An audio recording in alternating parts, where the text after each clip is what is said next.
Okay so guys good afternoon. मेरा नाम CA जय चावला है और मैं तकरीबन 9 साल से अकाउंट्स पढ़ा रहा हूँ, अकाउंट्स, एडवांस अकाउंट्स, और उससे भी ज़्यादा समय से मैं सीए फाइनल का एफआर पढ़ा रहा हूँ। ठीक है, सीए फाइनल में मैं फाइनेंशियल रिपोर्टिंग लेता हूँ और मैं इंटरमीडिएट लेवल पर अकाउंट्स और एडवांस अकाउंट्स लेता हूँ। हमारा जो ये बैच स्टार्ट हो रहा है वो ये बैच किस चीज़ के लिए है? सबसे पहले तो ये बैच है सीए इंटरमीडिएट एडवांस अकाउंट्स का। ठीक है, ये बैच रहेगा सीए इंटरमीडिएट एडवांस अकाउंट्स। चलो congratulations, CA intermediate advance accounts का बैच है और एडवांस अकाउंट्स का ये फास्ट ट्रैक बैच रहेगा। So let me explain something about fast track batch. Fast track batch में आपको मैं क्या प्रोवाइड करने वाला हूं, फास्ट ट्रैक बैच में कितने नंबर ऑफ लेक्चर्स होने वाले हैं, कितने घंटे का सेशन होने वाला है। सेशन टेंटेटिवली 2 से सवा 2 घंटे का होगा। हो सकता है आगे चल के ये सेशन 3 घंटे तक भी जाए, हो सकता है कुछ दिन बाद, 10-12 दिन बाद आगे चल के ये सेशन 3 घंटे तक भी जाए। ठीक है, अच्छा, फास्ट ट्रैक बैच है ये एडवांस अकाउंट्स का। तो टेंटेटिवली कितने सेशंस होंगे? मैं अप्रॉक्स कह सकता हूं 30 से 35 सेशंस होंगे। 30 से 35 सेशंस होने वाले हैं अप्रॉक्सीमेटली। फास्ट ट्रैक बैच का मतलब क्या होता है? फास्ट ट्रैक बैच का मतलब ये होता है कि फुल कोर्स कवर करवाया जाएगा। पहली बात तो कोर्स 100% कवर अप करवाया जाएगा। दूसरा, 100% कोर्स कवर करवाने के अलावा आपको 100% कॉन्सेप्ट्स बताए जाएंगे। कॉन्सेप्ट्स में कहीं पे भी कोई दिक्कत नहीं होगी। कॉन्सेप्ट में कभी भी मैं कट शॉर्ट नहीं करने वाला हूं कि मैंने कॉन्सेप्ट कम बताया, ज्यादा बताया, वगैरह वगैरह। कॉन्सेप्ट में उतना ही बताऊंगा जितने मैं रेगुलर क्लास में बताता हूं। हाँ, नंबर ऑफ क्वेश्चंस को मैं कट कर दूंगा। फास्ट ट्रैक है तो इसीलिए नंबर ऑफ क्वेश्चंस को मुझे कट करना पड़ेगा। So number of questions cut कैसे होंगे? यूं समझ सकते हो कि अगर मैं रेगुलर बैच में जितने भी क्वेश्चंस लेता हूं तो फास्ट ट्रैक में जस्ट उसके 50% क्वेश्चंस लूंगा, क्योंकि मैं लगभग 30 से 35 क्लासेस ले रहा हूं और मेरा रेगुलर में होता है 70 क्लासेस, लगभग 70 से 72 क्लासेस होता है। तो आप समझ लो कि जस्ट आधा हो रहा है, तो इसीलिए मैं नंबर ऑफ क्वेश्चंस भी आधे लूंगा। सर नंबर ऑफ क्वेश्चंस कौन से वाले लोगे? अच्छे वाले लोगे कि सिंपल वाले लोगे? ऑब्वियसली अच्छे वाले लूंगा ताकि वो एग्जाम ओरिएंटेड क्वेश्चंस हो। वैसे भी हमने इस बैच का नाम ही रखा है एग्जाम ओरिएंटेड बैच, तो एग्जाम ओरिएंटेड क्वेश्चंस ही कवर होंगे। डोंट वरी, उसके लिए आपको बॉदर करने की जरूरत नहीं है। एग्जाम ओरिएंटेड क्वेश्चंस ही कवर होंगे, कॉन्सेप्ट पूरे कवर होंगे। दूसरी बात, ये बैच किसके लिए है? ये बैच न्यू सिलेबस स्टूडेंट्स के लिए है, ओल्ड सिलेबस स्टूडेंट्स के लिए नहीं है। उसके बाद नेक्स्ट, ये बैच कौन से टाइप के बच्चों के लिए है? पहला, ये बैच उनके लिए है जो अपना रेगुलर कोर्स कर चुके हैं बट रेगुलर कोर्स अच्छे से नहीं हुआ था या वो भूल गए हैं।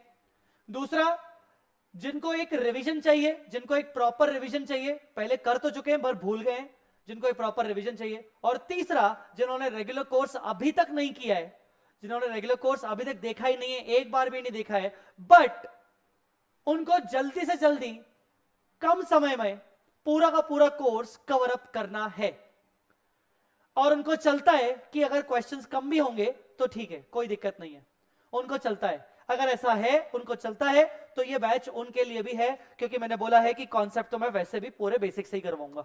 तो मेरे सामने कोई नया बच्चा बैठा है या मेरे सामने कोई पुराना बच्चा बैठा है, उससे कोई फर्क नहीं पड़ता, राइट? तो ये बैच लगभग सभी बच्चों के हिसाब से है। फ्रेशर के हिसाब से भी अगर वो फ्रेशर कम समय में करना चाह रहा है तो सिर्फ नंबर ऑफ क्वेश्चंस कम हो जाएंगे। हाँ, उसको अलग से क्वेश्चंस की प्रैक्टिस जरूर करनी पड़ेगी। ठीक है, अच्छा, आते हैं इस बैच के कंटेंट पर, मतलब बुक्स पर और चीजों पर। बुक्स आपको 3 टाइप की बुक्स मिलेंगी, राइट? आपको 3 बुक्स मिलेंगी। पहली बुक मिलेगी फास्ट ट्रैक बुक। पहली जो बुक मिलेगी वो होगी आपकी fast track book. Fast track book का मतलब क्या है? फास्ट ट्रैक बुक में आपको सारे के सारे चैप्टर्स, फास्ट ट्रैक वाले सारे के सारे चैप्टर्स के क्वेश्चंस रहेंगे। उसके बाद उसके विद सॉल्यूशंस, उसका उस क्वेश्चन के साथ उनके सॉल्यूशंस रहेंगे। जो main questions exam oriented questions होते हैं वो रहेंगे, प्लस उनके कॉन्सेप्ट। मतलब जो फास्ट ट्रैक बुक मिलेगी, फास्ट ट्रैक बुक में क्वेश्चंस विद सॉल्यूशंस प्लस उन हर चैप्टर के कॉन्सेप्ट रहेंगे, राइट? दूसरी बुक जो आपको मिलेगी वो मिलेगी आपको ट्रम्प बुक। ट्रम्प बुक मतलब अकाउंटिंग स्टैंडर्ड्स की बुक। ये आपको दिख रहा होगा, जिसको मैं सामने ये दिखा रहा हूं आपको, ये आपको ट्रम्प बुक मिलेगी। This is account book for accounting standard, ये कलरफुल बुक है और ये आपको अकाउंटिंग स्टैंडर्ड की बुक प्रोवाइड की जाएगी। एएस की बुक अलग से आपको मिलेगी। इसमें एएस के जितने भी एएस अप्लीकेबल हैं ग्रुप 2 में, वो सारे के सारे एएस हैं। उनके कुछ क्वेश्चन है एग्जाम ओरिएंटेड, और एएस को सिंप्लीफाइड लैंग्वेज में डिस्क्राइब किया गया है ताकि एग्जाम में जल्दी से जल्दी अपन उसको कवर अप कर सके। राइट, अपन जितने भी एएस पढ़ेंगे अपन इसी बुक से पढ़ेंगे, ठीक है ना। अच्छा, इसके बाद आपको एक और बुक मिलेगी जिसको मैं हमेशा अपना मास्टरपीस मानता हूं, जिसको मैंने अभी रिसेंटली लॉन्च किया है, which is called chart book. Which is called chart book. ये चार्ट बुक का साइज लगभग इतना साइज रहेगा, ये इतना साइज रहेगा, मतलब ये नॉर्मल बुक से थोड़ी सी बड़ी रहेगी। नॉर्मल बुक की बात करें तो नॉर्मल बुक ऐसी है तो ये बड़ी रहेगी, ठीक है। इसमें चार्ट्स रहते हैं हर अकाउंटिंग स्टैंडर्ड, चाहे वो ग्रुप 1 के स्टैंडर्ड्स हो चाहे वो ग्रुप 2 के स्टैंडर्ड्स हो, सारे के सारे स्टैंडर्ड्स के चार्ट्स रहेंगे, 1 पेज चार्ट्स, ठीक है ना, ताकि आपको एग्जाम टाइम में अच्छे से रिवाइज करने को मिल जाए, आपको कम समय में रिवाइज करने को मिल जाए। उन चार्ट्स, उन अकाउंटिंग स्टैंडर्ड्स के अलावा इसमें एडवांस अकाउंट्स के 3 टॉपिक भी कवर किए गए, जैसे कंसोलिडेशन जो सबसे बड़ा टॉपिक है 3 पेज में कवर किया गया है रिवीजन के हिसाब से। दूसरा अमेलगमेशन जो और सबसे बड़ा टॉपिक है, उसको 2 पेज में कवर किया गया है चार्ट वाइज में, और एक ईसॉप को भी चार्ट में डाला गया है यहाँ पर, तो उसमें आपको ये प्रोवाइड किया जाएगा। ये बुक जबरदस्त बुक है, मतलब इसको मैं, इन दोनों बुक्स को मैं अलग से मार्केट में सेल भी कर रहा हूं। मतलब अगर कोई अलग से ट्रम बुक परचेज करना चाहे तो आई थिंक ये 300 रुपए के आसपास मिलती है vsmartacademy.com वेबसाइट पर, ठीक है ना। और आई थिंक शायद ये चार्ट बुक भी सेम 250-300 रुपए की मिलती है, मुझे ज्यादा एग्जैक्टली पता नहीं है, बट 250-300 रुपए के आसपास ये बुक मिलती है, तो मतलब ये सेपरेटली बुक परचेज की जा सकती है। पर जो फास्ट ट्रैक बुक रहेगी, फास्ट ट्रैक बुक जो रहेगी उसको सेपरेटली अपन परचेज नहीं कर पाएंगे। फास्ट ट्रैक बुक सिर्फ और सिर्फ जो मेरा फास्ट ट्रैक लेक्चर्स परचेज करेगा, जो फेस टू फेस वाले बच्चे हैं जो परचेज करेंगे लेक्चर्स, सिर्फ उन्हीं को मिलेगा, फेस टू फेस वाले, और एज वेल एज जो भी पेन ड्राइव क्लासेस परचेज करेंगे उनको। फास्ट ट्रैक बैच बुक में एग्जाम ओरिएंटेड क्वेश्चंस कवर होंगे, राइट। ये सेशन लगभग 1.25 घंटे का 2.5 घंटे का रहेगा, जैसा मैंने आपको बोला। आगे चल के हो सकता है मैं इस सेशन को एक्सटेंड कर दूं, पर आगे चल के मतलब लगभग 10-12 दिन बाद, ठीक है। अच्छा, हमारा इस फास्ट ट्रैक बैच में करने का तरीका कैसा होगा, अपना सिलेबस का तरीका कैसे होगा। सबसे पहले आज के दिन से ही, पहले दिन से ही अपन अकाउंटिंग स्टैंडर्ड करेंगे। अपन पहले दिन से ही अकाउंटिंग स्टैंडर्ड्स कवर करना शुरू करेंगे। Accounting standards, if you know very well, accounting standards आपके लगभग 25 मार्क्स एवरेज कवर करते हैं। पूरे ग्रुप 2 में जो आपका एडवांस अकाउंट्स है, एडवांस अकाउंट्स में से आपका 25 मार्क्स का क्या कवर करता है, क्या कवर करता है, अकाउंटिंग स्टैंडर्ड। तो अपन की जो शुरुआत होगी वो अकाउंटिंग स्टैंडर्ड से होगी, ठीक है ना। मैं आपको इसलिए अकाउंटिंग स्टैंडर्ड से शुरुआत करवा रहा हूं क्योंकि पहले एएस पहले निपटा लेंगे, 25% पोर्शन हो जाएगा, तो एक मेंटेलिटी अपनी हो जाएगी, चलो ठीक है, एक कंटेंट तो अपना कवर हो गया अच्छे से, ठीक है। फास्ट ट्रैक बुक पे अभी मेरा काम चल रहा है, अभी रेडी नहीं है, इसलिए मैं आपको कवर उसका दिखा नहीं पाया हूं, तो इसलिए मैं अभी आपको दिखा नहीं रहा हूं। फास्ट ट्रैक बुक आपको प्रोवाइड की जाएगी कुछ दिनों में। हो सकता है पेनड्राइव स्टूडेंट्स को फर्स्ट शिपमेंट में सिर्फ और सिर्फ चार्ट बुक और ट्रम बुक दी जाए, और सेकंड शिपमेंट में आपको फास्ट ट्रैक बुक मिलेगी। क्योंकि मैं स्टार्ट भी सबसे पहले एएस से कर रहा हूं, तो एएस के लिए आपको ट्रम बुक पहले दिन से ही आपके पास अवेलेबल होगी और चार्ट बुक भी आपके पास अवेलेबल होगी। फास्ट ट्रैक बुक का जब भी मैं कंटेंट शुरू करूंगा, पढ़ाना शुरू करूंगा, तो आपके पास बुक अपने आप आ जाएगी, don't worry for that, right. So this was about the batch, कि हम बैच को कैसे करने वाले हैं। अकाउंटिंग स्टैंडर्ड्स पहले करेंगे और उसके बाद अपन आगे बढ़ते जाएंगे। गाइस, अंडरस्टूड और नॉट? किसी भी अकाउंटिंग स्टैंडर्ड्स को करने के बाद हम जब उसके क्वेश्चंस करेंगे, और अगर मुझे ऐसा फील होता है कि क्वेश्चंस कम कर रहे हैं अपन, तो मैं आपको अलग से एडिशनल क्वेश्चंस भी करवाऊंगा। वो मैं एडिशनल क्वेश्चंस कहां से करवाऊंगा, वो एडिशनल क्वेश्चंस मैं आपको अपनी फास्ट ट्रैक बुक में प्रोवाइड कर दूंगा, या फिर उसके लिए मैं आपको अलग से क्वेश्चंस प्रोवाइड करूंगा, शीट के रूप में प्रोवाइड करूंगा। वैसे एडिशनल क्वेश्चंस के लिए अगर आपको लगता है कि फास्ट ट्रैक में हमने जितने नंबर ऑफ क्वेश्चंस किए हैं और आपके पास समय है एक्स्ट्रा, तो आप चाहो तो मैंने एक क्वेश्चन बैंक लॉन्च किया हुआ है। क्वेश्चन बैंक ऑलरेडी लॉन्च किया हुआ है, वी स्मार्ट अकेडमी वेबसाइट पर अवेलेबल है, वो भी लगभग 250-300 रुपए का है। वो क्वेश्चन बुक बैंक में अभी तक की जितनी भी RTP, MTP, past examination papers, जितनी भी चीजें आई हैं अभी तक, उनके सारे क्वेश्चंस एक ही बुक में कवर है। बच्चे को क्या लगता है कि अरे मैं आरटीपी डाउनलोड करूं, एमटीपी डाउनलोड करूं, हर आरटीपी डाउनलोड करो, एमटीपी डाउनलोड करो, फिर क्वेश्चन सर्च करो एक एक चैप्टर का, वो सब की सब मेहनत मैंने कर ली आपके बिहाफ पर, और चैप्टर वाइज सारे के सारे क्वेश्चन इकट्ठे आपको दे दिए गए। तो वो क्वेश्चन बैंक 250-300 रुपए का, जिसमें सारे आरटीपी एमटीपी और पास एग्जाम और ओल्ड सिलेबस के कुछ क्वेश्चंस कवर हैं विद सॉल्यूशंस। तो वो एक बहुत ज्यादा फायदेमंद क्वेश्चन है फॉर एक्स्ट्रा प्रैक्टिस, अगर आपको एक्स्ट्रा प्रैक्टिस करनी है तो, राइट। जो बच्चे मुझे YouTube पे सुन रहे हैं, अगर ये पहला लेक्चर मुझे सुन रहे हैं YouTube पर, तो अगर आपको ऐसा लग रहा है कि आपको कोई इंडिविजुअल बुक परचेज करना है, टर्म परचेज करना है, चार्ट बुक परचेज करना है, तो आप इसी वीडियो के डिस्क्रिप्शन में चले जाइएगा, आपको लिंक मिल जाएगा बुक का, वहां से आप परचेज कर सकते हो, ठीक है। मार्केटिंग थोड़ी बहुत कर ली मैंने ठीक है। सो चलिए अब बात करते हैं, कि किस तरीके से अपना होने वाला है। सबसे पहले जैसे मैंने आपको बताया, आपको अभी स्टार्ट करने वाला हूं मैं अकाउंटिंग स्टैंडर्ड्स के साथ। क्या स्टार्ट करने वाला हूं? Accounting standards. पहले दिन की बात है, तो पहले दिन अगर आपको नोट्स नहीं भी मिले तो भी चलेगा, कोई दिक्कत नहीं है। आपको बिना नोट्स के आज कॉपी पे लिखते हुए जाना है। फर्स्ट डे है तो अपन फर्स्ट डे की क्लास हो सकता है थोड़ी सी छोटी रखने वाले, लगभग 1-1.25 घंटे की रखने वाले, ताकि आप पहले फेमिलियर हो जाओ। और आप अगर डेमो लेने आए हो तो मुझे देख लो, मेरी शक्ल पसंद है कि नहीं है, ठीक है ना, मेरे को पीछे से देख लो, आगे से देख लो, साइड से देख लो, मेरी हाइट कैसी है, ठीक है ना, मेरे दाढ़ी वाला अच्छा लगता है कि नहीं लगता है, मतलब सब देख के समझ लो। उसके बाद अपन कल से और चर्चा करेंगे, ठीक है। चलो, सो आते हैं अपन अपने पॉइंट पर। Without wasting a single time we shall start with the accounting standards. और अपना जो पहला अकाउंटिंग स्टैंडर्ड होगा वो होगा AS22।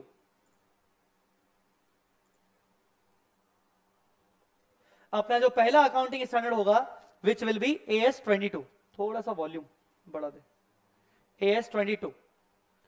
आप एक काम करिए, अपना काम करिए, कैलकुलेटर अपने पास रखो। लाए हो कैलकुलेटर? हाँ, कैलकुलेटर तुम्हारा शस्त्र है, वेपन है, उसको निकाल के रखा करो। मतलब कैलकुलेटर ही निकालना है वेपन में, ठीक है ना, और कोई शस्त्र नहीं निकालना बाहर। तो कैलकुलेटर निकाल के रखो। कॉपी आपको एडवांस अकाउंट्स की एक सेपरेट अलग से बनानी है, कोशिश करके एक सेपरेट अलग से एक कॉपी बनाइएगा, ठीक है ना। किसी उसको दूसरी कॉपी से मिक्स मत करिएगा। पहला दिन है तो मिक्स कर सकते हो, क्योंकि डेमो देखने आए होगे डेफिनेटली, पता नहीं कल करो ना करो, ठीक है तो पहले दिन मिक्स कर सकते हो, अगले दिन से डेफिनेटली अलग अलग कॉपी होनी चाहिए।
Hello hello hello.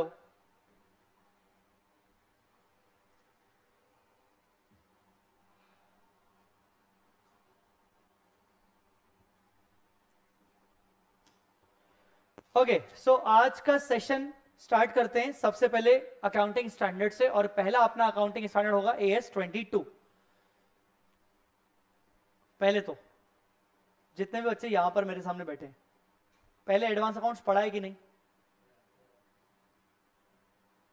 सबने पढ़ा है एडवांस अकाउंट्स? AS22 पढ़ा है कि नहीं? जल्दी बोलो, पढ़ा है कि नहीं? पढ़ा है, वेरी गुड। चलो स्टार्ट करते हैं AS22 से, accounting for taxes on income. Accounting for taxes on income, right? बहुत ही इंपॉर्टेंट अकाउंटिंग स्टैंडर्ड्स है। ये वाला अकाउंटिंग स्टैंडर्ड AS22 बहुत ज्यादा इंपॉर्टेंट है। अब आपको लग रहा होगा सर सबसे पहले आपने ये वाला स्टैंडर्ड शुरू क्यों किया, मतलब अचानक से आपने AS22 शुरू कर दिया, बाकी तो आप बेसिक वाले भी करवा सकते थे। मेरी आदत है मैं हमेशा चाहे रेगुलर बैच हो चाहे फास्ट ट्रैक बैच हो, मैं AS22 ही स्टार्ट करवाता हूं। उसका रीजन क्या है? AS22 एक ऐसा स्टैंडर्ड है जो जब हम बाकी स्टैंडर्ड करेंगे ना कोई भी, तो उनमें सब में इसका रेलेवेंस आएगा।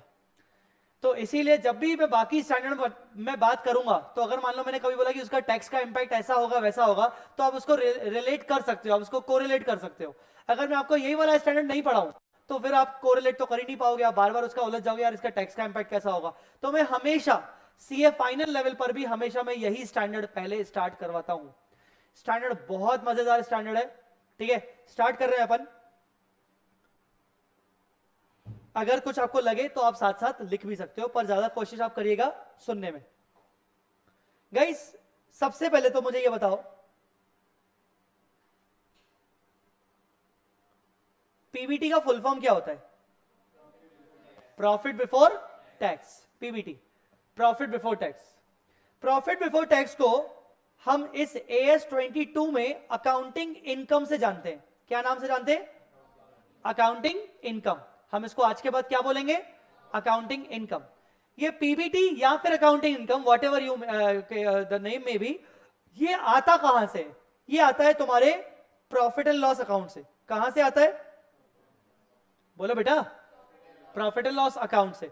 प्रॉफिट एंड लॉस अकाउंट में जैसे तुम प्रॉफिट एंड लॉस अकाउंट बनाते हो ना, तो उसमें तुम क्या लिखते हो? सबसे पहले रेवेन्यू लिखते हो, फिर तुम अदर इनकम लिखते हो, ठीक है? फिर टोटल हो जाता है, फिर सारे एक्सपेंसेस लिखते हो, फिर एक्सपेंस का टोटल होता है, इनकम का टोटल, एक्सपेंस का टोटल। फिर जब A माइनस बी मतलब इनकम माइनस एक्सपेंस करते हो, तो जो वैल्यू आती है उसको बोलते हैं पीबीटी। आई मेरी बात समझ में कि नहीं? तो कहने का मतलब जो ये पीबीटी है, it is nothing, it is just income minus expenses, जो भी आपने अपने प्रॉफिट एंड लॉस स्टेटमेंट में दिखाए हैं, एसपीएल में दिखाए हैं। एसपीएल मतलब statement of profit and loss. Guys understood और नॉट? तो पीबीटी मतलब अकाउंटिंग इनकम। बोलो बच्चों, ढीलापंथी शुरू हो गई। पीबीटी मतलब accounting income. Okay next, PBT के अलावा एक होता है टैक्सेबल इनकम। क्या बोला मैंने? Taxable income. माधव तुम अपनी आवाज नहीं निकाल रहे हो मुंह से, निकालनी पड़ेगी, नहीं तो कल पता नहीं कहां से निकालनी पड़े, फिर निकाल। हाँ क्या बोला मैंने? दूसरा टैक्सेबल इनकम। टैक्सेबल इनकम ये क्या होता है? जैसे पीबीटी बोलते हैं अपन अकाउंटिंग इनकम, मतलब जो प्रॉफिट एंड लॉस से निकलती है। टैक्सेबल इनकम का मतलब होता है कि जब आप इनकम टैक्स में इनकम टैक्स एक्ट 1961 लगाते हो, और 1961 एक्ट लगाने के बाद जो भी आपकी इनकम डिसाइड होती है, जिसके ऊपर आपको टैक्स भरना पड़ता है, जिसके ऊपर आपको क्या भरना पड़ता है? टैक्स भरना पड़ता है, तो वो टैक्सेबल इनकम को वो इनकम को बोलते हैं अपन टैक्सेबल इनकम। तो अपन बोलेंगे income as per income tax act 1961, income tax act 1961 या इनकम टैक्स लॉ।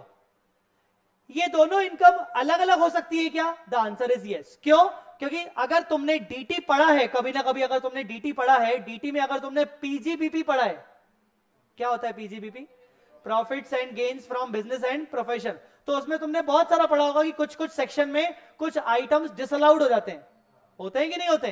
कुछ आइटम्स एक्स्ट्रा अलाउड होते हैं, जिसकी वजह से आपकी टैक्सेबल इनकम बदल जाती है और आपकी पीबीटी कुछ और होती है। मेरी बात समझ में आ रही कि नहीं? तो इसीलिए दो टाइप की इनकम होती है, एक होती है अकाउंटिंग इनकम और एक होती है टैक्सेबल इनकम।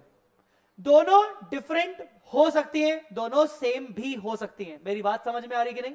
अच्छा, अगर दोनों डिफरेंट हुए, पीबीटी और टैक्सेबल इनकम, मतलब अकाउंटिंग इनकम और टैक्सेबल इनकम, अगर दोनों अलग अलग हुए, इन दोनों के बीच को जो भी डिफरेंस आएगा, डिफरेंस किसके बीच का difference? Tell me, difference between किसके बीच का?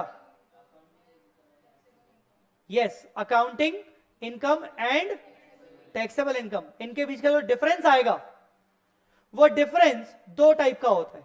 कितने टाइप का होता है? दो टाइप का। उसको वो एक होता है टाइमिंग डिफरेंस, कौन सा डिफरेंस होता है? और दूसरा होता है परमानेंट डिफरेंस। दूसरा कौन सा होता है? Permanent difference.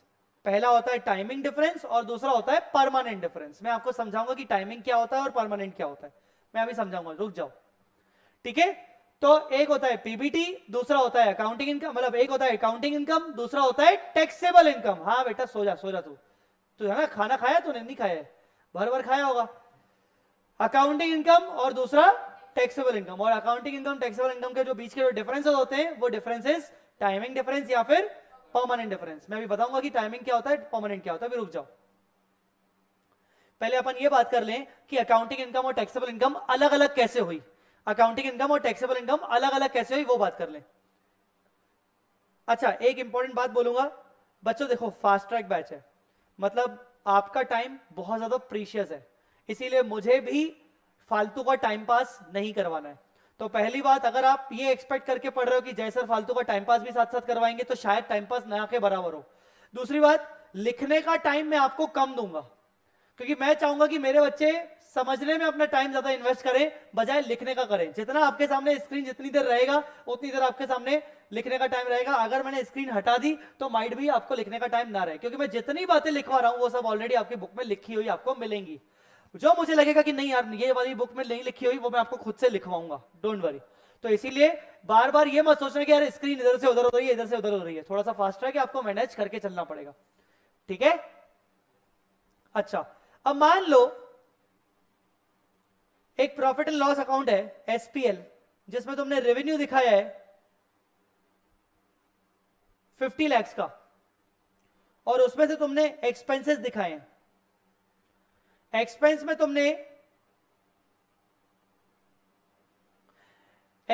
तुमने दिखाया एक बोनस पेबल। क्या दिखाया तुमने? Bonus payable to employees. तुम्हें अपने एम्प्लॉय को बोनस पे करना है, मान लो तुमने दिखाया 5 लाख का, और बाकी तुमने दिखाए अदर एक्सपेंसेस। मैं शॉर्ट में बना रहा हूं, बाकी तुमने दिखाए अदर एक्सपेंसेस 37 लाख के। मुझे बताओ तुम्हारा पीबीटी कितना आएगा? 8। कितना आएगा? 8 लाख। गाइस अंडरस्टूड और नॉट? 8 लाख का क्या आएगा? पीबीटी। तो मैं इस 8 लाख को क्या बोलूंगा? Accounting income. क्या बोलेंगे अपन इसको? अरे बोलो ना यार, अकाउंटिंग इनकम। ठीक है ना बेटा, यहां तक क्लियर है? अच्छा, अब हुआ क्या, ये जो बोनस पेबल है ना, जो मुझे अपने एम्प्लॉय को पे करना है, एक्चुअली मैंने इस बोनस को अपने एम्प्लॉय को पे किया ही नहीं, मैंने सिर्फ एंट्री पास कर दी थी। एंट्री मैंने क्या की होगी? एंट्री की थी bonus expense debit to bonus payable. अरे मेरी बात समझ में आएगी नहीं? तो मेरा ये बोनस का खर्चा बुक हो गया और बोनस पेबल मेरी लाइबिलिटी हो गई। मेरी बात समझ में आ रही कि नहीं? जबकि मैंने ये बोनस अभी तक पे किया नहीं है, मैंने सिर्फ प्रोविजन बना लिया और मैंने इसको पे नहीं किया। Not paid till due date of filing return, filing income tax return. Income tax के रिटर्न की फाइलिंग डेट क्या होती है? डेट ऑफ फाइलिंग रिटर्न क्या होती है? अगर हम ऑडिट में आते हैं तो 30 सितंबर, और अगर ऑडिट में नहीं आते तो 31 जुलाई। मान लो मैं ऑडिट में आता हूं तो मेरा डेट क्या होगा? 30 सितंबर। तो रिटर्न मुझे कब तक भरना पड़ेगा? कब तक? 30 सितंबर। 30 सितंबर तक मैंने ये बोनस का अमाउंट पे नहीं किया। एक्चुअली आपके पीजीबीपी का एक सेक्शन है, सेक्शन नंबर 43B। कौन सा सेक्शन है? 43B। डीटी पढ़ा होगा ना? हाँ, सेक्शन नंबर 43B। वो कहता है कि कुछ एक्सपेंसेस का डिडक्शन आपको कैश बेसिस पे अलाउड होता है। आई थिंक शायद सुना होगा ये। कुछ एक्सपेंस का डिडक्शन कैसे अलाउड होता है? अगर आपने प्रोविजन बना लिया है तो भी हम आपको उसको अलाउ नहीं करेंगे, हम आपको उसको अलाउ करेंगे जब आप एक्चुअली में कैश में पे करोगे। अगर आप उसको पे करते हो within due date of filing return तो ठीक है। अगर आप within due date of filing return नहीं पे करते हो तो हम आपको उसको अलाउ नहीं करेंगे, हम आपको उसको डिसअलाउ कर लेंगे। बेटा डिसअलाउ करना मतलब टैक्सेबल इनकम बढ़ा देना, डिसअलाउ करना मतलब वो खर्चा हटवा देना, मतलब इनकम बढ़वा देना। तो मेरा ये 43B के अकॉर्डिंग क्या हो गया? डिसअलाउड। बोलो ना बेटा क्या हो गया? डिसअलाउड। जैसे ही मेरा ये डिसअलाउड हो गया तो मुझे बताइए मेरा पीबीटी कितना है? अभी फिर से बोलो 8। जैसे ही डिसअलाउड हो गया तो ये क्या हो जाएगा? ऐड। अरे बोलो ना, ऐड क्या हो जाएगा? डिसअलाउड 5। अब बताइए 13 क्या हो गया? 13 को मैं बोलूंगा टैक्सेबल इनकम। बोलो बेटा क्या बोलूंगा? मैं बस आपको यही लॉजिक समझाने वाला था कि टैक्सेबल इनकम अलग क्यों होती है और अकाउंटिंग इनकम अलग क्यों होती है। अकाउंटिंग इनकम जो होती है वो आप प्रॉफिट एंड लॉस स्टेटमेंट के अकॉर्डिंग निकालते हो, पर जरूरी नहीं कि इनकम टैक्स वाला जो टैक्स ऑफिसर है वो आपके इस 8 के ऊपर ही टैक्स पे करवाए।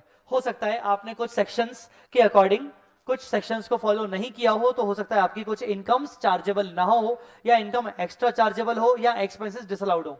मेरी बात समझ में आ रही है कि नहीं? तो बेटा बताइए मुझे 5 और 8 दोनों के बीच का डिफरेंस कितना है? ओ सॉरी 13 और 8 दोनों के बीच का डिफरेंस कितना है? 5। तो इसको अपन क्या बोलेंगे? ये difference between accounting income and taxable income. अब मुझे ये ढूंढना है कि ये डिफरेंस टाइमिंग डिफरेंस है कि परमानेंट डिफरेंस है। क्या ढूंढना है मुझे? बोलो बोलो, टाइमिंग है कि परमानेंट है? मुझे कैसे ये टाइमिंग क्या होता है और परमानेंट क्या होता है? मुझे एक बात बताओ, ये जो 5 लाख का डिसअलाउड हुआ है, क्या ये मुझे कभी भी अलाउड नहीं होगा आगे चल के, कि अलाउड होगा? कब होगा?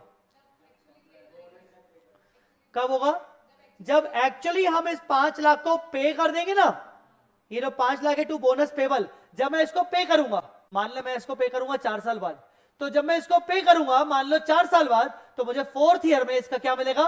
डिडक्शन वापस से अलाउ कर दिया जाएगा। अरे बोलो ना यार, नहीं आएगा समझ में? मुझे इसका डिडक्शन अलाउ कर दिया जाएगा। तो ऐसा कोई भी डिफरेंस अकाउंटिंग इनकम और टैक्सेबल इनकम के बीच का ऐसा कोई भी डिफरेंस जो अराइज हो इन वन पीरियड और फ्यूचर पीरियड में वो रिवर्स हो जाए, फ्यूचर पीरियड में वो रिवर्स हो जाए। जैसे अभी ये बोनस की बात चल रही थी, बोनस क्या हुआ? अभी एक डिफरेंस आया, क्या ये बोनस आगे चल के रिवर्स होगा? क्या आगे चल के ये अलाउ होगा? अगर ऐसा होगा तो ये बोनस को मैं बोलूंगा टाइमिंग डिफरेंस। क्या बोलेंगे अपन इसको? तो टाइमिंग मतलब एक समय बाद, एक टाइम बाद वो क्या हो जाएगा? रिवर्स हो जाएगा। डिसअलाउ का अलाउ हो जाएगा, और यहां उल्टा अलाउ का डिसअलाउ हो जाएगा। समझ में आया कि नहीं? ऐसे डिफरेंस को क्या बोलते हैं? अच्छा, और अगर कोई ऐसा डिफरेंस जो कभी भी अलाउ ना हो, इस बार डिसअलाउ हो गया पर कभी भी अलाउ नहीं होगा, तो उसको क्या बोलेंगे? Permanent difference. कुछ आई बात समझ में कि नहीं? एग्जाम्पल, परमानेंट डिफरेंस का एग्जाम्पल आपने पढ़ा होगा इनकम टैक्स में, डोनेशन जब हम पे करते हैं, हाँ मैंने डोनेशन पे किया, अरे मेरी बात समझ में आ रही कि नहीं? मैंने डोनेशन पे किया किसी रिलीजियस ट्रस्ट में, तो क्या मुझे अलाउ होगा कि नहीं? डोनेशन पे किया मैंने किसी रिलीजियस ट्रस्ट में, क्या मुझे 80G में उसका डिडक्शन मिलेगा कि नहीं मिलेगा? रिलीजियस ट्रस्ट में। अरे साईं, तूने झूलेलाल भगवान के मंदिर में जाके डोनेशन दे दिया, हाँ झूलेलाल जी के मंदिर में जाके तूने डोनेशन दे दिया 1 लाख रुपए का, है ना? तू सिंधी आदमी, तूने दिया जाके डोनेशन। अब वहां जाके तूने मंदिर में जाके डोनेशन दिया और तूने बोला कि ये सिंधी कम्युनिटी के लिए पैसा यूज किया जाए और किसी कम्युनिटी के लिए नहीं। क्या इसका डोनेशन का डिडक्शन मिलेगा कि नहीं? नहीं मिलेगा। किसी भी रिलीजियस ट्रस्ट को अगर डोनेशन देते हैं तो उसका डिडक्शन नहीं मिलता, तो ये क्या हो जाएगा? डिसअलाउ।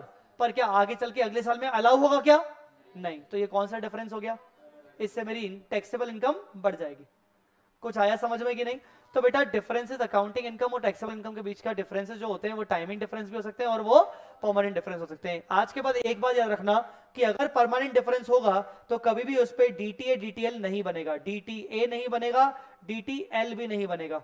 सर ये क्या होता है? डेफर्ड टैक्स असेट और डेफर्ड टैक्स लायबिलिटी। मैं इसका लॉजिक बताऊंगा कि ये क्या होता है, डीटीए डीटीएल क्या होता है, इसका लॉजिक समझाऊंगा मैं आपको। थोड़ा रुक जाओ। पर इतना समझ लो कि परमानेंट डिफरेंस अगर होगा तो डीटीए डीटीएल नहीं बनेगा। मेरी बात समझ में आएगी नहीं? अरे बोलो समझ में आएगी नहीं? टाइमिंग डिफरेंस पे डीटीए डीटीएल बनेगा, डीटीए बनेगा, डीटीएल भी बनेगा। कुछ आया समझ में?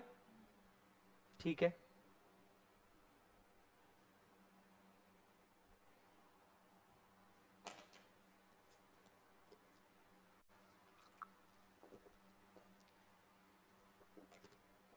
हम लोग इनकम टैक्स किस पे करेंगे? अकाउंटिंग इनकम पे कि टैक्सेबल इनकम पे?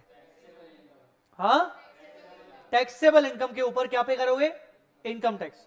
तो बेटा अगर तुम टैक्सेबल इनकम के ऊपर टैक्स का रेट लगाते हो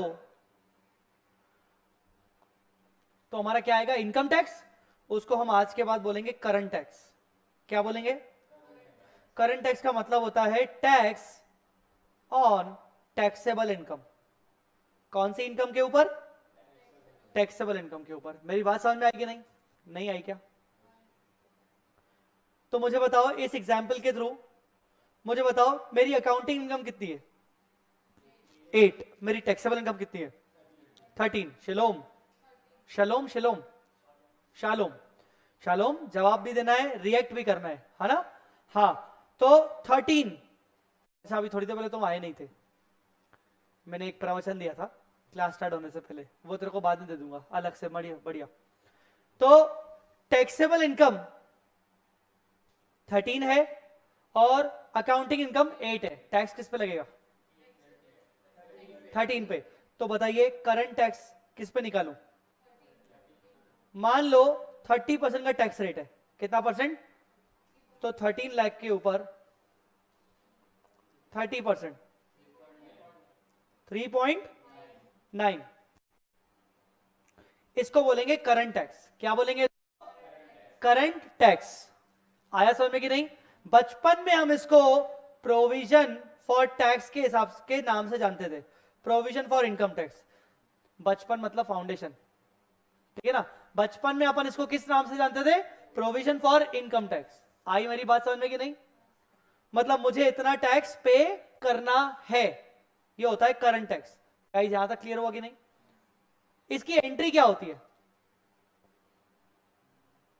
मेरा पूछने का मतलब ये है, जो 3.9 आ रहा है, ये 3.9 का मुझे टैक्स पे करना पड़ेगा, हाँ या ना?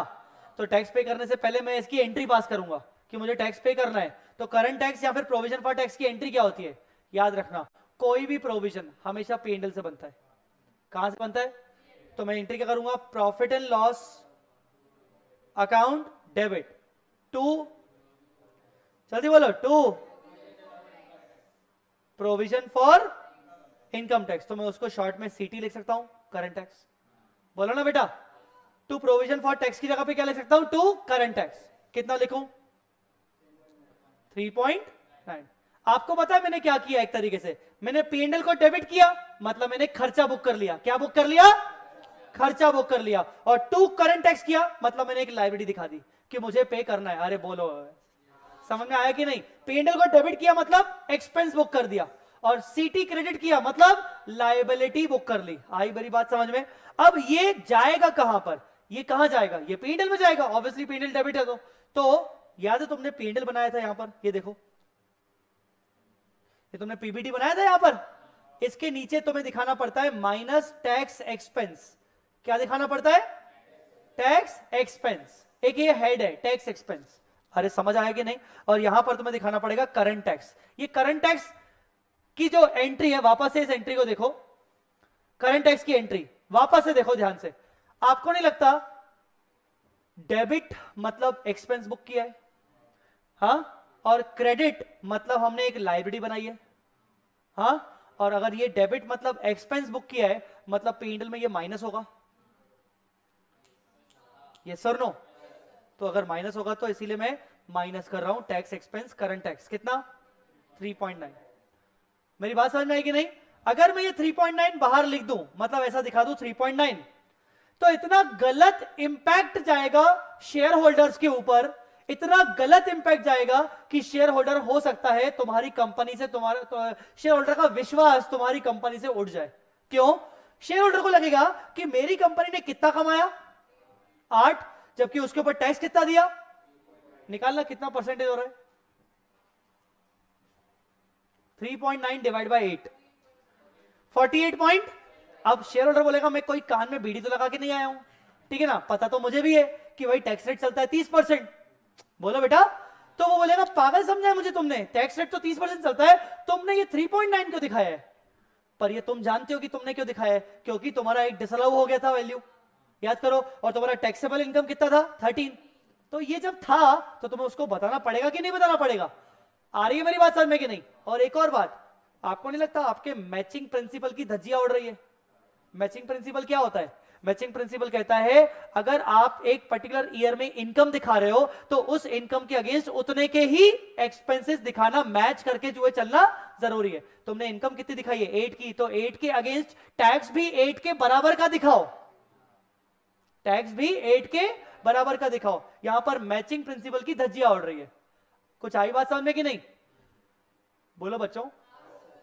ऐसा इसीलिए हो रहा है क्योंकि मैं टैक्स किस पे कर रहा हूं 13 पे, 13 पे टैक्स किस पे कर रहा हूं 13 पे, जबकि मेरी इनकम कितनी है 8। तो कायदे से मुझे टैक्स कितने पे करना चाहिए? करना तो 8 का 30% करना। भाई नहीं लाया कैलकुलेटर? ले आगे, कल से कैलकुलेटर में नहीं दिखाना तो मैं नहीं दिखूंगा। हाँ, 8 का 30% कितना आया 2.4। कायदे से मुझे कितना दिखाना चाहिए, पर मैं दिखा कितना रहा हूं? तो मैं, आपको नहीं लगता मैं ज्यादा टैक्स पे कर रहा हूं? मैं करंट ईयर में टैक्स ज्यादा पे कर रहा हूं कि कम पे कर रहा हूं? मैं करंट ईयर में टैक्स ज्यादा पे कर रहा हूं। और आपको नहीं लगता कि जब ये 5 रुपीज जो डिसअलाउड हुए, अगर ये अगले साल अलाउ हो गए, अगर अलाउ हो गए, अगर अलाउ होंगे, क्या होंगे ना, अगले साल या उसके अगले साल कभी ना कभी अलाउ होगा कि नहीं होगा? क्यों होगा? टाइमिंग डिफरेंस है। और ये बोनस है, आगे चल के जब पे करूंगा तो 43B के अकॉर्डिंग कैश बेसिस पे अलाउड हो जाएगा। तो आगे चल के जब ये 5 मेरे को अलाउ होगा तो उस टाइम के पीबीटी से माइनस होगा, तो मेरी टैक्सेबल इनकम गिर जाएगी। आज क्या लगता है मेरी टैक्सेबल इनकम बढ़ी है, तो अगले साल में मेरी टैक्सेबल इनकम मतलब जस्ट उल्टी पिक्चर होगी। अभी क्या है, अकाउंटिंग इनकम ज्यादा है और टैक्सेबल इनकम कम है। नहीं, उल्टा बोला मैंने। अभी क्या है, अकाउंटिंग इनकम कम है 8 और टैक्सेबल इनकम ज्यादा है। आगे चल के हो सकता है टैक्सेबल इनकम कम हो जाए। क्यों कम हो जाए? क्योंकि जब 5 का अलाउड होगा मुझे तो टैक्सेबल इनकम गिर जाएगी, उस टाइम पे मेरे को टैक्स कम पे करना पड़ेगा। आपको नहीं लगता फ्यूचर में मुझे फायदा होने वाला है? बेटा आज टैक्स ज्यादा भरा, फ्यूचर में फायदा मिलेगा। फ्यूचर का फायदा, फ्यूचर का फायदा मतलब असेट, मतलब क्या? इसीलिए हम बोलते हैं डेफर्ड टैक्स असेट, डेफर्ड। तो इस 5 के ऊपर 30% निकालना 1.5, हाँ, और ये 1.5 टेक्निकली 3.9 और 2.4 जो था उसका डिफरेंस है। इसको मैं डेफर्ड टैक्स क्यों बोल रहा हूं? डेफर्ड, डेफर्ड मतलब डिफरेंस, टैक्स, टैक्स का डिफरेंस। आज मैंने कितना टैक्स पे किया है 3.9, जबकि मुझे कितना करना चाहिए था 2.4, पर आगे चल के मुझे 1.5 के टैक्स का बेनिफिट मिल जाएगा। हाँ, तो ये क्या बन गया? Deferred tax. अब ये क्या बन गया? असेट बना कि लायबिलिटी बना? फ्यूचर का फायदा मतलब असेट, फ्यूचर का नुकसान मतलब फ्यूचर में ज्यादा पे करना पड़ेगा मतलब लायबिलिटी। कुछ आया समझ में कि नहीं? बोलो बेटा। तो इसीलिए मैंने क्या, मुझे क्या करना पड़ेगा? मुझे 1.5 का डीटीए बनाना पड़ेगा। क्या बनाना पड़ेगा? 1.5 का क्या बनाना पड़ेगा? डीटीए बनाना पड़ेगा। डीटीए बनाओगे चाहे डीटीएल बनाओगे, हमेशा प्रीएंडल्स के थ्रू बनाओगे। किसके थ्रू बनाओगे? क्योंकि डीटी डीटीएल भी एक तरीके से प्रोविजन है, और प्रोविजन कब से कहां से बनता है?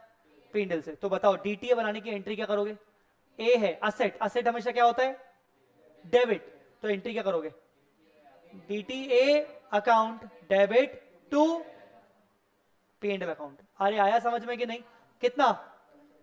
1.5। जैसे ही तुमने ये 2 पीएनएल किया, अब इसके दो पहलू चेक करो। इस एंट्री के दो पहलू को चेक करो। एक साइड आपको नहीं लगता असेट क्रिएट हो रहा है, तो ये बैलेंस शीट में जाएगा, और दूसरी साइड आपको नहीं लगता आपने पेंडल क्रेडिट किया है, मतलब आपने इनकम बुक किया है। अरे बोलना यार। तो अगर इनकम है तो वापस से इसको पेंडल में डाल ले जाओ। ये करंट टैक्स तुम्हारा क्या था, एक तरीके से एक्सपेंस, हाँ या ना। और तुम्हारा डीटी अभी तुमने क्या क्रिएट किया, असेट, तो ये तुम्हारा क्या था टेक्निकली, इनकम।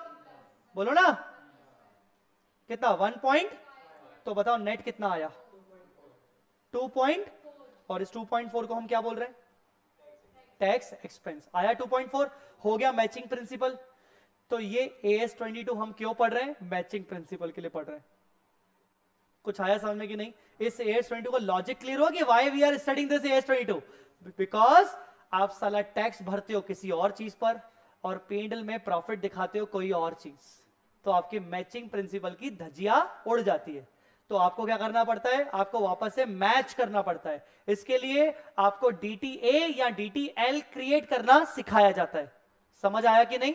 DTA की एंट्री क्या होती है, DTA account debit to PNL, DTL की PNL to DTL, current tax की पेंडल टू करंट टैक्स। अरे आया समझ में कि नहीं। तो यहां पर 2.4 हो गया, मेरी बात समझ में आई कि नहीं। हाँ जी, आज पे कर दिया 3.9, चलान से पे कितना कर दिया 3.9, पर आगे चल के मुझे पता है कि मुझे 1.5 का फायदा होगा, जिसको मैं आज ही बुक कर रहा हूं, जिसको मैं क्या कर रहा हूं, आज ही बुक कर रहा हूं।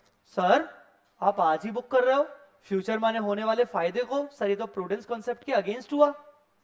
यस एक्चुअली लॉजिक बताऊंगा कि क्यों ऐसा अगेंस्ट हुआ, अपन आते हैं उस पर अभी थोड़ी देर बाद, ठीक है। गाइस क्लियर हुआ कि नहीं। मैंने आपको कौन कौन सी टर्मिनोलॉजी बताई, सबसे पहले अकाउंटिंग इनकम, क्या होती है अकाउंटिंग इनकम, PBT, जो आप प्रॉफिट एंड लॉस से निकालते हो, आया समझ में कि नहीं। दूसरा टैक्सेबल इनकम, वो क्या होता है, as per income tax act, जो आपको आपने जो इनकम निकाली है, क्योंकि उसमें PGBP के कुछ डिसअलाउड कुछ अलाउड वगैरह होंगे सेक्शंस लगने के बाद की इनकम। इन दोनों के इनकम के बीच का जो डिफरेंस आएगा, वो डिफरेंस दो टाइप का होगा, टाइमिंग डिफरेंस और टाइमिंग डिफरेंस पे हमेशा DTA DTL बनेगा। कैसे बनेगा, फ्यूचर का फायदा DTA, फ्यूचर का ज्यादा खर्चा, फ्यूचर में ज्यादा खर्चा DTL। आई बात समझ में। परमानेंट डिफरेंस पे नहीं बनेगा, क्यों, क्योंकि वो परमानेंटली डिसअलाउड है, वो आपके मैच हमेशा रहेगा, वो आपका मैचिंग प्रिंसिपल कभी फुलफिल नहीं कर पाएगा।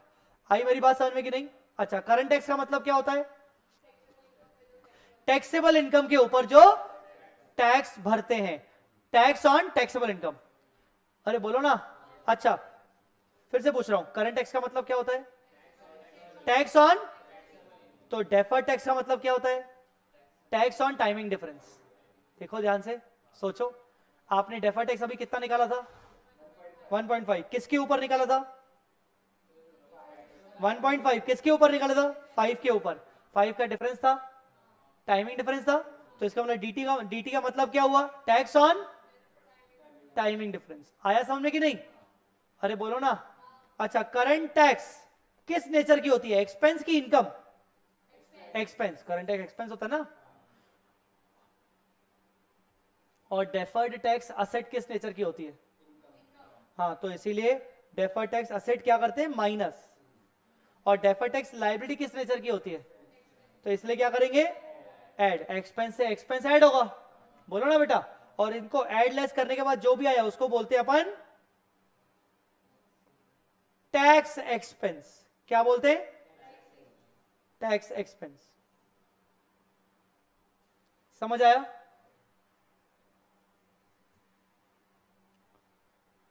क्लियर है गाइस।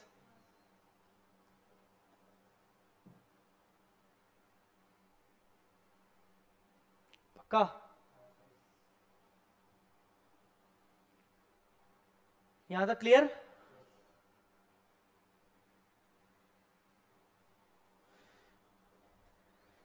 तो ये टर्मिनोलॉजी मैंने आपको एक तरीके से क्लियर कर दी, ठीक है। अब आप आइए एग्जांपल्स पे, examples of timing difference, examples of permanent difference. सामने स्क्रीन पर देखिए टाइमिंग डिफरेंस का एग्जांपल। लवलेश, लवली, पढ़ा, पढ़ बेटा, पढ़, पहला पॉइंट क्या है, डिफरेंट फ्रॉम, आपको पता है ना कंपनीज एक्ट में डेप्रिसिएशन के चार्ज, डेप्रिसिएशन का जो रहता है वो यूजफुल लाइफ के बेसिस पर रहता है ना? नहीं, कंपनीज एक्ट में ब्लॉक वाइज नहीं रहता है, कंपनीज एक्ट में डे वाइज रहता है, इंडिविजुअल एसेट के ऊपर डे वाइज रहता है। और इनकम टैक्स में 180 डेज, 180 डेज से ऊपर है तो पूरे साल भर का लगेगा, और 180 डेज से कम है तो आधा लगेगा। जबकि कंपनीज एक्ट में डे वाइज लगता है कि अगर 365 डेज में से आपने 190 डेज यूज किया तो 190 डेज का ही लगेगा। और डेप्रिसिएशन का रेट भी कंपनीज एक्ट में हो सकता है अलग हो और इनकम टैक्स में अलग हो, रेट अलग अलग हो सकता है। इनकम टैक्स में रेट डिस्क्राइब है सेक्शन 32 में, और कंपनीज एक्ट में रेट डिस्क्राइब नहीं है। कंपनीज एक्ट में यूजफुल लाइफ बताई गई है। क्या बताई गई है? यूजफुल लाइफ के बेसिस पर आपको रेट निकालना पड़ता है। मेरी बात समझ में आ रही है कि नहीं? तो सोचो, अगर तूने डेप्रिसिएशन कंपनीज एक्ट में चार्ज किया 5 लाख रुपए, कितना, और इनकम टैक्स देर को दे रहा है करंट ईयर में, तेरे को डेप्रिसिएशन का क्लेम दे रहा है तेरे को 3 लाख, करंट ईयर में तेरी टैक्सेबल इनकम ज्यादा होगी कि कम होगी? ज्यादा होगी। तेरा डेप्रिसिएशन इनकम टैक्स का 3, तो तेरा टैक्सेबल प्रॉफिट बढ़ जाएगा, और तेरा टैक्सेबल प्रॉफिट बढ़ जाएगा तो तेरा करंट ईयर का करंट टैक्स बढ़ेगा कि गिरेगा? मैं फिर से बोल रहा हूं, डेप्रिसिएशन सामने फिगर्स लिखे हुए, डेप्रिसिएशन कंपनीज एक्ट का कितना 5, और इनकम टैक्स के हिसाब से तुम्हें कितना मिला 3। करंट ईयर में डेप्रिसिएशन तुम्हें मिला 3, इनकम टैक्स ऑलरेडी कम बेनिफिट दिया। तुम क्या चाहोगे? खर्चा ज्यादा से ज्यादा दिखाया जाए कि कम से कम दिखाया जाए? खर्चा ज्यादा से ज्यादा दिखाया जाए, जबकि इनकम टैक्स में कितना दिखाया गया है? तो बताओ, इनकम टैक्स ज्यादा लगेगा कि इनकम टैक्स कम लगेगा? इनकम टैक्स क्यों ज्यादा लगेगा? इधर 3 है तो मेरी टैक्सेबल इनकम ज्यादा होगी, टैक्सेबल इनकम ज्यादा होगी तो मेरा करंट टैक्स ज्यादा होगा, मतलब मैंने ज्यादा टैक्स पे किया। बोलो बेटा, अगर मैंने आज ज्यादा टैक्स पे किया तो आने वाले समय में टैक्स कम पे करूंगा। क्यों टैक्स कम पे करूंगा? क्यों? मान लो 100 रुपए की एसेट है, कितने की एसेट है? आपने कितना डेप्रिसिएशन क्लेम किया पहले साल? 5, तो आपकी बुक्स में वैल्यू कितनी बची एसेट की? जबकि इनकम टैक्स वाले ने आपको 100 में से कितना अलाउ किया, तो आपकी वैल्यू कितनी बची? इसका मतलब अगले सालों में आपको डेप्रिसिएशन कितना मिलने वाला है इनकम टैक्स में? 98, जबकि तुम अपनी बुक्स में कितना लोगे? 95। तो इनकम टैक्स तुम्हें आने वाले सालों में ज्यादा बेनिफिट देने वाला है डेप्रिसिएशन का। और अगर बेनिफिट का फ्यूचर में डेप्रिसिएशन का बेनिफिट अगर ज्यादा मिलने वाला है तो इसका मतलब फ्यूचर में तुम्हारी टैक्सेबल इनकम कम होगी, इनकम कम होगी तो टैक्स कम लगेगा, कम लगेगा तो इसका मतलब डीटी कौन सा? डीटी ए। आया समझ में कि नहीं? यही मैं अगर उल्टा कर दूं तो ये इसको कर दूं 6, अब बोलो डीटीएल बनेगा। क्यों? इनकम टैक्स वाले ने मुझे ज्यादा, इस बार ज्यादा बेनिफिट दे दिया, मतलब इस बार इनकम टैक्स कम लग रहा है तो फ्यूचर में ज्यादा लगेगा। क्यों? क्योंकि मेरे को 6 का बेनिफिट दे दिया तो फ्यूचर में मेरे को सिर्फ मैक्सिमम डेप्रिसिएशन कितना मिलेगा? 94, जबकि मैं क्लेम कितना करूंगा? तो 1 का डिसअलाउ होगा, आगे चल के 1 डिसअलाउ होगा तो मतलब टैक्स ज्यादा लगेगा। तो मुझे आज क्या क्रिएट करना चाहिए? डीटीएल। आया समझ में कि नहीं? तो ये एक टाइमिंग डिफरेंस हुआ, समझ में आया कि नहीं? तो डेप्रिसिएशन में अगर कभी भी डिफरेंस हो मतलब वो टाइमिंग डिफरेंस होगा। आया समझ में कि नहीं? अरे बोलो बेटा। अच्छा, दूसरा क्या पढ़ा नाम आपने? शिवम, पढ़ो दूसरा।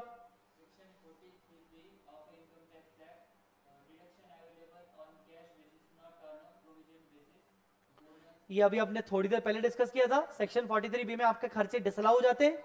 अगर करंट ईयर में डिसअलाउ हुआ तो करंट ईयर का इनकम बढ़ जाएगा तो टैक्स बढ़ जाएगा। हाँ, और मुझे डिडक्शन कब मिलेगा? तो मेरा फ्यूचर का टैक्सेबल इनकम, तो फ्यूचर का टैक्स, तो इसका मतलब फ्यूचर में बेनिफिट, इसका मतलब आज डीटीए। आया समझ में कि नहीं? ठीक है। हाँ जी शालोम, पढ़ो।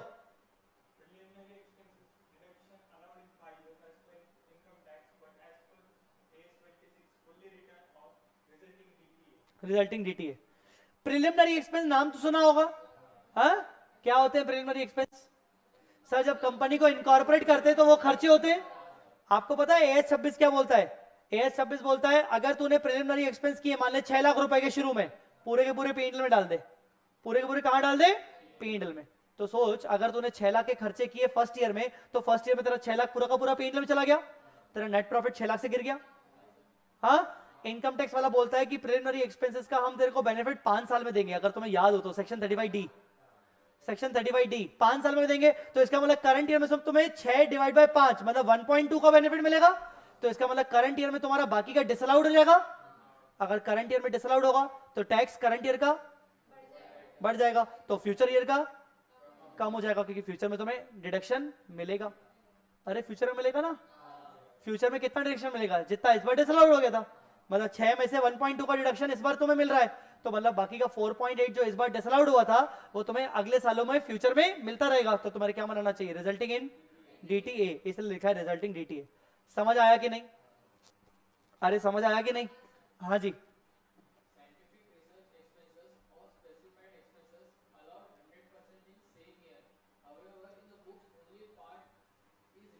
हाँ, साइंटिफिक रिसर्च एक्सपेंसेस शायद इसका सेक्शन नंबर 35 ही है। छोड़ो, सेक्शन पे क्या जाना है सर, फालतू आप हमें हमारा मूड खराब कर दोगे सर। मतलब नहीं, हम सोचते रहेंगे, फिर हम शर्मिंदा होंगे सर, फिर हम पानी ढूंढेंगे पीने के लिए, डूबने के लिए नहीं। हाँ, तो साइंटिफिक रिसर्च एक्सपेंस ऐसे कुछ शायद सेक्शन है, सेक्शन 35 वाले, जहां पर आपको 100% डिडक्शन पहले साल ही मिल जाता है।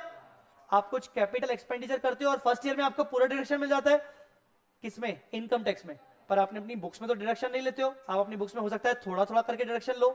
तो इस बार आपको क्या मिला? पूरा डिडक्शन इस बार मिल गया। और अगर आपको पूरा डिडक्शन इस बार पूरा का पूरा मिल गया तो इस बार टैक्सेबल इनकम कम हो गई, तो करंट टैक्स कम हो गया। फ्यूचर में जब आप डिडक्शन लोगे तो डिसअलाउ हो जाएगा, क्योंकि पहले साल ही आपको 100% मिल चुका है। तो फ्यूचर में डिसअलाउड होगा, फ्यूचर में डिसअलाउड होगा मतलब आपकी टैक्स बढ़ जाएगी। तो इसका मतलब डीटीएल, बोलो बेटा, डीटीएल। समझ आया कि नहीं? नहीं आया? आया? अच्छा, हाँ जी, लास्ट पढ़ो आप।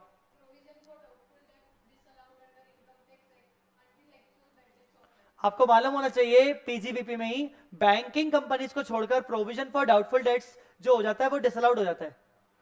प्रोविजन फॉर डाउटफुल डेट का डिडक्शन नहीं मिलता है, पता है कि नहीं पता है? प्रोविजन फॉर डाउटफुल डेट का डिडक्शन आपको नहीं मिलता है। क्यों नहीं मिलता? क्योंकि एक्चुअल बैड डेट नहीं हुए वो आपके। जब तक एक्चुअल बैड डेट नहीं हो जाए तब तक आपको डिडक्शन नहीं मिलेगा। आपका नाम क्या है? मैं भूल गया। सुनीता। मुझे सुनीता से फीस लेनी है, वो उसने पूरी क्लास अटेंड की, अब वो ठहरी संधि, ठीक है ना? से मैं भी संधि हूँ, डोंट वरी, पर मैं कम्युनिटी पे कोई कमेंट नहीं कर रहा हूँ, डोंट वरी। अब वो ठहरी संधि, उसने बोला कि सर मैं फीस बाद में दूंगी। मैंने चल चल ठीक है बाद में देना। तो क्या हुआ, उसने फीस बाद में दी नहीं, वो भग गई अपने घर दूल्हे, ठीक है, और उसने फीस नहीं दी। मेरे को लगा कि यार दिक्कत है। मैंने इससे पूछा क्यों भाई, तेरी पड़ोसी है, पूछ के बता देगी कि नहीं देगी। तो इसने फोन लगाया, तो जानबूझ के फोन नहीं उठा रही।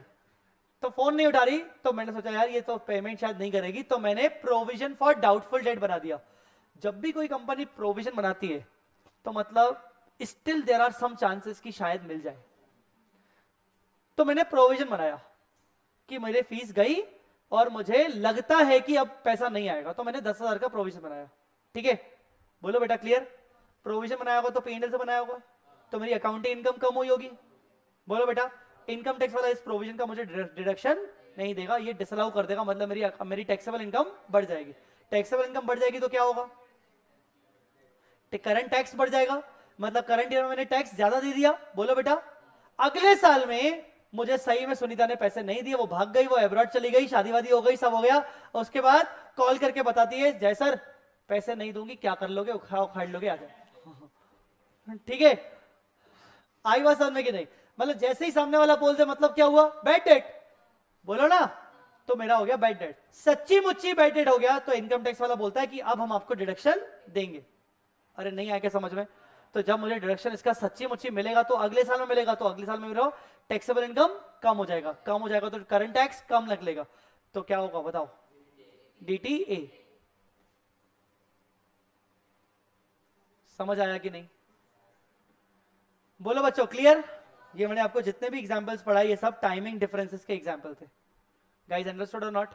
अब आप क्या करने वाले हो, अब आप परमानेंट डिफरेंसेस के एग्जांपल पहले खुद से पढ़ने वाले हो।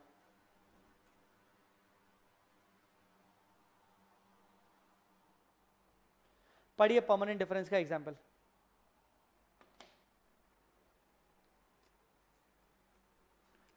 पहला समझ में आ गया? पर्सनल एक्सपेंसेस, डायरेक्टर के पर्सनल एक्सपेंस हमेशा डिसअलाउड होते हैं, कभी आपको अलाउड नहीं होते फ्यूचर में, मतलब ये रिवर्स नहीं होगा।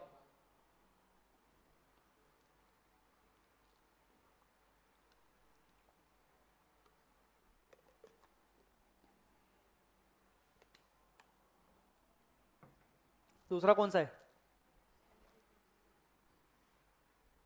कुछ याद आ रहा है? जहां 150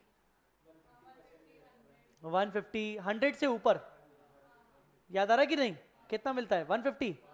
तो जो एक्स्ट्रा 50% तेरे को एक्स्ट्रा डिडक्शन दे रहा है, कौन दे रहा है? इनकम टैक्स वाला। तो वो क्या ऐसा बोल रहा है क्या कि तू करंट ईयर में तू मुझसे एक्स्ट्रा डिडक्शन ले ले, अगले साल तेरी बैंड बजाऊंगा? ऐसा होता है क्या? नहीं, अगले साल कुछ नहीं करूंगा। इसका मतलब वो परमानेंटली मुझे उसने फायदा दे दिया, जो एक्स्ट्रा वाला पोर्शन है। तो इसलिए वो क्या हो गया? Permanent difference. नेक्स्ट, भाई वो रिलीजियस झूलेलाल आया सन में कि नहीं?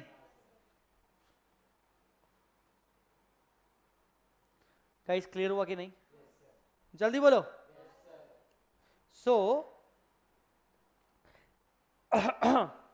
ये थे आपके एग्जाम्पल्स टाइमिंग डिफरेंसेस के और परमानेंट डिफरेंसेस के। मेरी बात समझ में आई कि नहीं?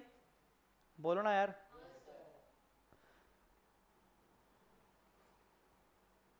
एक बार आप ये डेफिनेशंस पढ़ लीजिए एक एक करके, फिर अपन आगे बढ़ते हैं। पहले डेफिनेशन पढ़ लो।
हाँ जी, पढ़ लिया? मैंने अभी तक आपको AS22 में बेसिक पोर्शन बताया है कि हर चीज की डेफिनेशन क्या क्या होता है, कैसे कैसे होता है, और एक लॉजिक बताया इंपॉर्टेंटली कि why we create DTA DTL। कुछ आया समझ में कि नहीं? अरे यार थोड़ा सा तो जोश दिखाओ, समझ आया कि नहीं? तो अभी तक हम इस चीज पर खड़े हुए थे कि क्यों DTA DTL बनाया जाता है। अच्छा, क्या जितना हमने पढ़ा है, क्या मैं उससे एक समरी बना सकता हूं कि टैक्सेस जो होते हैं वो दो टाइप के होते हैं? कौन से कौन से? करंट टैक्स और डेफर्ड टैक्स। सही ना? डेफर्ड टैक्स दो टाइप के होते हैं। ओ दादा सामने देख, DTA DTL। DTA मतलब, हाँ फुल फॉर्म पता है। DTA मतलब फ्यूचर में फायदा मिलेगा, फ्यूचर का फायदा। फ्यूचर टैक्स सेविंग, और ये फ्यूचर में टैक्स ज्यादा होगा, फ्यूचर टैक्स एक्सपेंस। ठीक है, ठीक है बेटा। डीटीए की एंट्री क्या होती है? DTA account debit to P&L, DTA account debit to P&L account, और ये P&L टू DTL। और करंट टैक्स, मैं कह सकता हूं करंट टैक्स भी दो टाइप के हो सकते हैं, सीटीए सीटीएल। जैसे डीटीए डीटीएल होता है वैसे ही सीटीए सीटीएल, मतलब current tax asset, current tax liability. अभी तक जितना भी मैंने आपको बताया वो लायबिलिटी के बारे में बताया, क्योंकि प्रोविजन फॉर टैक्स, तो इसको अपन क्या बोलते हैं? Provision for tax. अरे समझ आया कि नहीं? बोलो। सीटीए क्या होता है? अगर आपका किसी ने टीडीएस काट लिया तो, अगर आपका किसी ने टीडीएस काट लिया तो जब आप टैक्स भरोगे तो टीडीएस तो ऑलरेडी पे किया हुआ है, आपको तो फायदा मिल जाएगा। एडवांस टैक्स, आपने पहले से ही टैक्स भर दिया, बोलो बेटा, तो ये होता है सीटीए सीटीएल। कुछ आया समझ में कि नहीं? अच्छा, सीटीएल की एंट्री क्या होती है? प्रोविजन फॉर टैक्स की एंट्री क्या होती है? वाह वाह मेरे शेर। P&L account debit to provision, मतलब करंट टैक्स। समझ आया कि नहीं?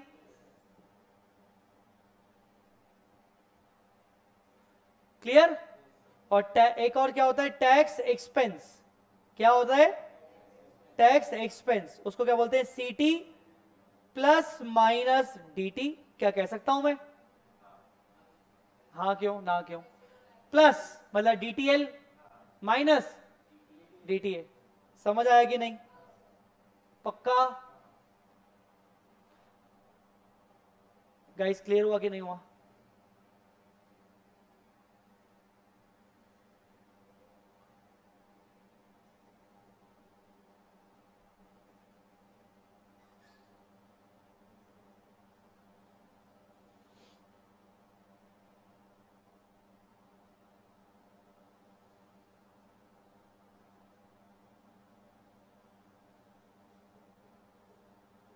चलो एक क्वेश्चन करवाता हूं।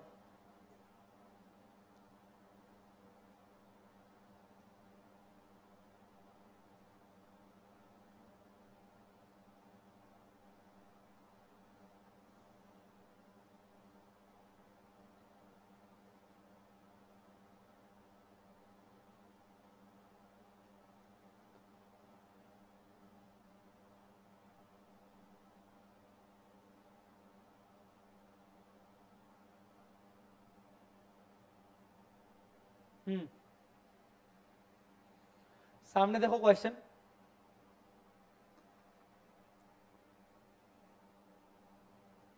चलो पढ़ो। From the following information given below, you are required to compute deferred tax asset and deferred tax liability. DTA निकालना है और डीटीएल निकालना है। For Ramanujam limited as on 31 March 2011 the tax applicable is 35%। कितना टैक्स है? 35%। पहला खुद सोचो, खुद निकाल के देखो, ठीक है ना? खुद निकाल के देखो, चलो ट्राई करो। Company has charge 742,900 in the books of accounts, while as per income tax computation the depreciation available is 865. Depreciation कहां पर ज्यादा है, कहां पर कम है? इनकम टैक्स में। अगर इनकम टैक्स में ज्यादा है तो मेरा करंट ईयर का टैक्सेबल इनकम कम हो जाएगा, मतलब टैक्स कम हो जाएगा, मतलब फ्यूचर में टैक्स ज्यादा लगेगा, मतलब डीटीएल। अब कितने पे निकलेगा डीटीएल? निकालो डिफरेंस। कैलकुलेटर तुमने ले लिया भाई, निकालो।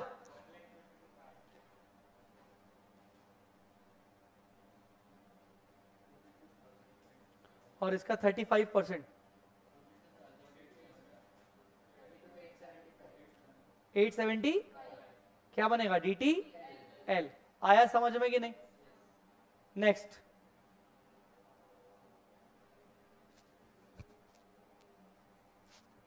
नेक्स्ट,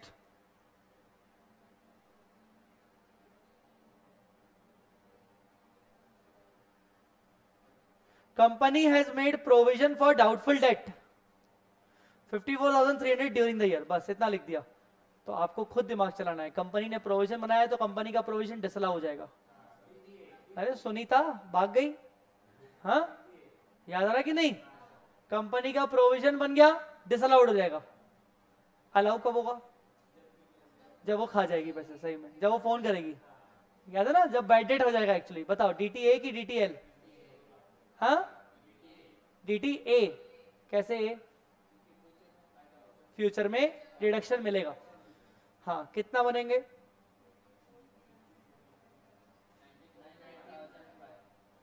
हाँ 19।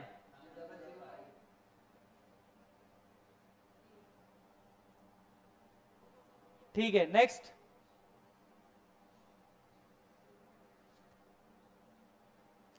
नेक्स्ट,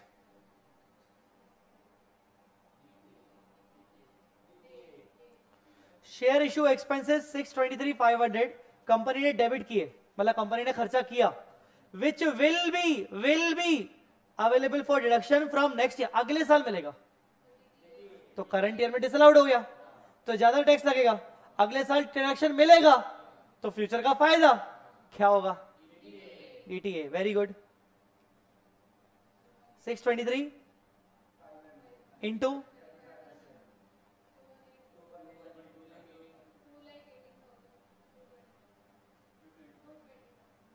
समझ आया? नेक्स्ट,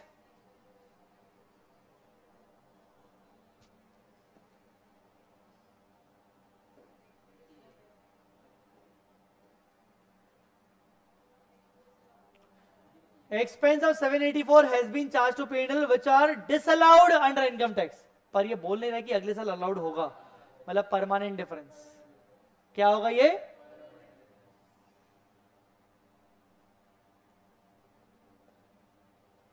तो क्या डीटी रिटेल बनेगा? Next,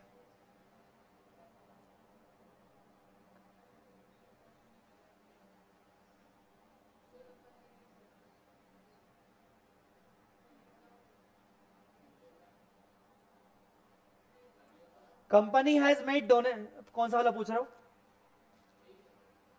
company has made donation of 2 lakh which has been debited to P&L, only 50% thereof will be allowed as deduction as per income tax law। कितना डिडक्शन मिलेगा? 50%।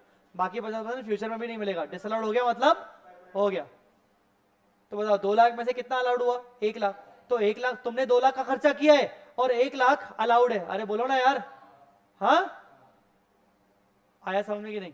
तो बाकी जो 1 लाख रुपए है वो हमेशा के लिए डिसअलाउड हो गया। तो क्या होगा? परमानेंट।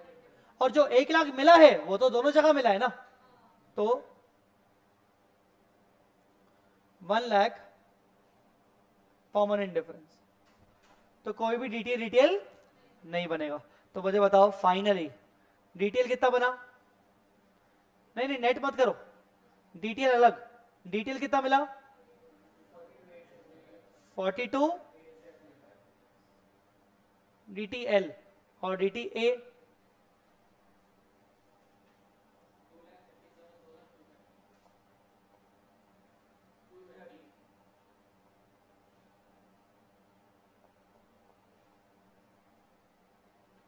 समझ आया गाइस?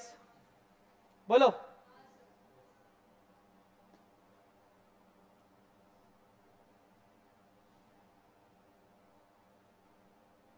क्लियर है? क्वेश्चन नंबर 5,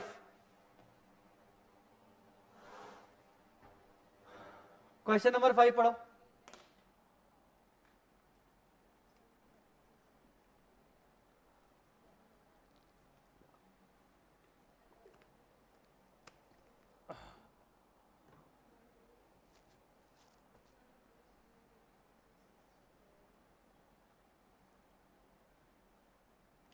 दोनों डेप्रिसिएशन को देखकर क्या समझ में आ रहा है?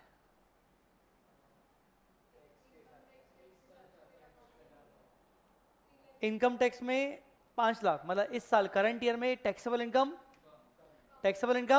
कम, तो टैक्स कम, तो फ्यूचर में ज्यादा, तो क्या लगेगा DTL। तो इन दोनों का डिफरेंस 3 लाख का 50%, 150 क्या निकलेगा DT। अब लास्ट वाला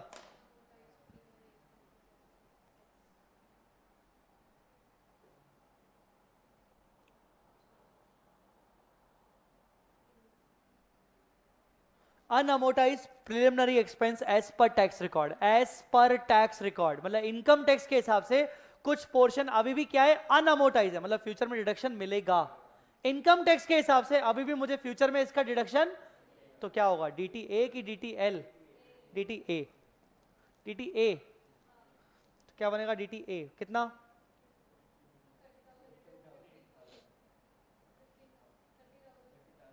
15,000।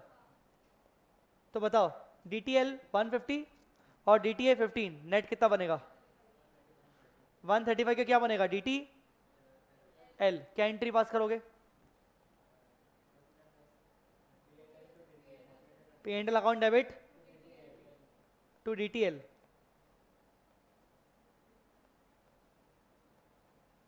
समझ आया? अरे बोलो रे।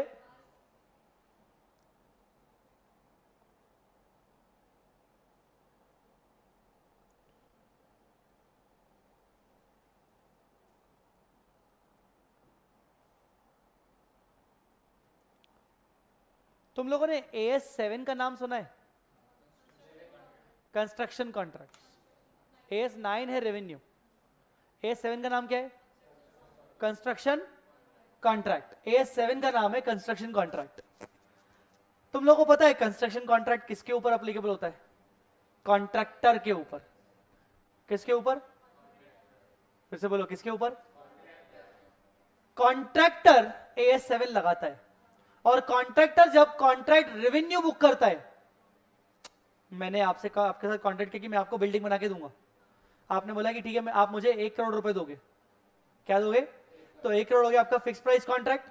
अब क्या कॉन्ट्रैक्टर मान लो 3 साल लेता है काम कंप्लीट करने में, तो ये 1 करोड़ की इनकम कब बुक करेगा? 3 साल बाद, कि आज ही पहले दिन, कि थोड़ा थोड़ा? तो वो थोड़ा थोड़ा कौन सा मेथड के हिसाब से होता है? Percentage of completion method. अगर नाम सुना सुना लग रहा हो, लग रहा है सुना सुना, जल्दी बोलो क्या बोला मैंने नाम? तो मान लो पहले साल काम कंप्लीट हुआ 30%, तो 1 करोड़ का 30% कितना हुआ? हाँ, तो आपने फर्स्ट ईयर में इनकम बुक किया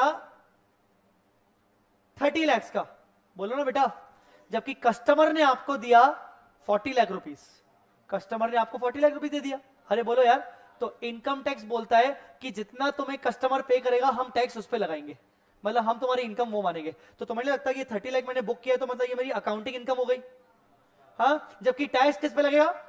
टैक्स लगेगा कैश बेसिस पे, जितना कैश मिला। तो मेरी टैक्सेबल इनकम मान लो पहले साल है 40 लाख, बोलो बेटा बताओ क्या बनेगा DTA की DTL? DTA की DTL? DTA की L?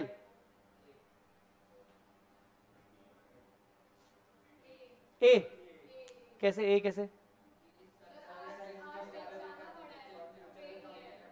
इस बार मैंने फ्यूचर टैक्स ज्यादा पे किया है, तो अगले बार टैक्स कम पे करूंगा। मेरी बात समझ में आएगी नहीं? मैंने टैक्स किस पे किया है? 40 पे, बोलना बेटा, जबकि मुझे पे कितना पे करना चाहिए था? 30 पे। तो अगले साल जब आएगा, भाई अल्टीमेटली है तो 1 करोड़ ना, अल्टीमेटली लगना तो टैक्स 1 करोड़ पे, तो सरकार किस पे लगा चुकी है टैक्स? 40 पे। तो अगले साल कितने पे लगाएगी? अगले सालों में कितने पे लगाएगी? 60 पे। जबकि मैं अपनी बुक्स में अगले साल कितना इनकम दिखाऊंगा? 70। मैं तो बच जाऊंगा। समझ में आएगी नहीं? तो बताओ फर्स्ट ईयर में क्या बनेगा? हाँ, 10 लाख। फर्स्ट ईयर में क्या बनेगा? DTA मान लो 30% का टैक्स रेट है, 3 लाख का क्या बनेगा? DTA। समझ आया कि नहीं? हाँ, एंट्री क्या करेंगे? To P&L। बोलो बेटा क्लियर। अगले साल, ये था फर्स्ट ईयर, सेकेंड ईयर में तुम्हारा परसेंटेज हुआ 65% काम कंप्लीट हुआ, नहीं 75% काम कंप्लीट हुआ। कितना परसेंट काम कंप्लीट हुआ? 75। तो 1 करोड़ का 75 कितना हुआ? 75 लैक्स, जिसमें से तुम 30 लाख ऑलरेडी बुक कर चुके हो पहले। तो बताओ इस बार कितना करोगे? 45 लैक्स। आई बात समझ में कि नहीं? तुम्हारा सेकेंड ईयर तक 75% काम कंप्लीट हो चुका है। तो 1 करोड़ का 75% कितना हुआ? 75 लैक्स। तो 45 लैक्स तुमने इनकम बुक किया। अरे बोलो ना यार। कस्टमर ने तुम्हें दिए 25 लाख। कितने दिए? 25 लाख। अरे बोलो ना। अब बताओ टैक्स किस पे लगेगा? टैक्स किस पे लगेगा? 25 पे। जबकि हम कितना ऑफर कर रहे हैं? 45। तो कायदे से 20 लाख का टैक्स कम लग रहा है। अरे बोलो ना यार। DTA की DTL? DTA की DTL? 20 लैक्स। निकालो इसका का DTL। समझ आया कि नहीं? आता हूं मैं शायद समझ रहा हूं कि तेरा डाउट क्या है, पर भी रुक जा, 2 मिनट रुक जा। पहले ये समझा कि नहीं 20 लाख सही है कि नहीं? 20 लाख का डिफरेंस सही है, और 20 लाख पे मुझसे ज्यादा टैक्स नहीं लिया गया। मुझसे टैक्स किस पे लिया गया? 25 लाख पे लिया गया। हाँ। अब आखिरी साल, 30 और 45 कितने हो गए? तो इसका मतलब इस बार मैं सिर्फ कितना इनकम बुक करूंगा? अरे बोलना यार। जबकि 40 + 25 65। तो मुझे इस बार कितना रिसीव होगा? 35। बोलो बेटा वापस से क्या हुआ? 10 लाख का 3 लाख क्या होगा? DTA। अरे समझ आया कि नहीं?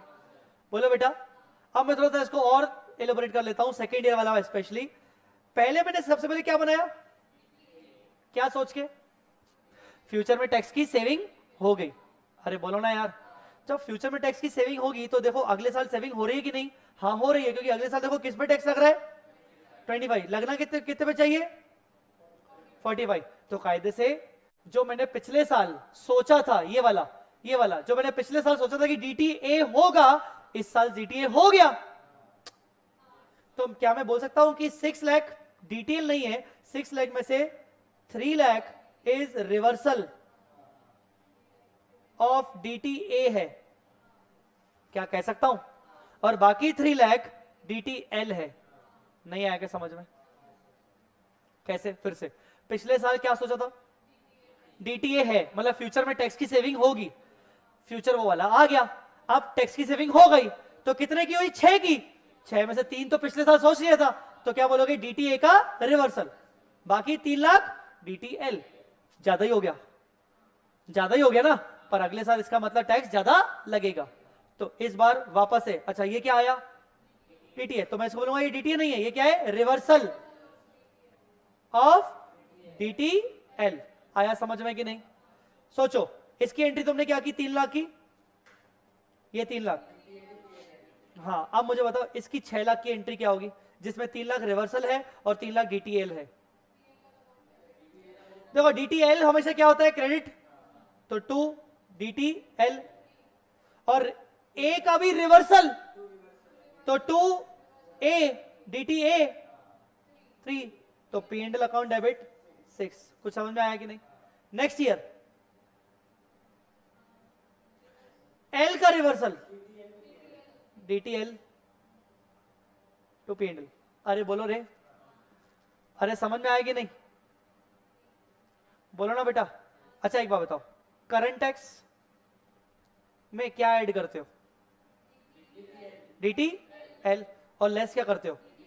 DTA।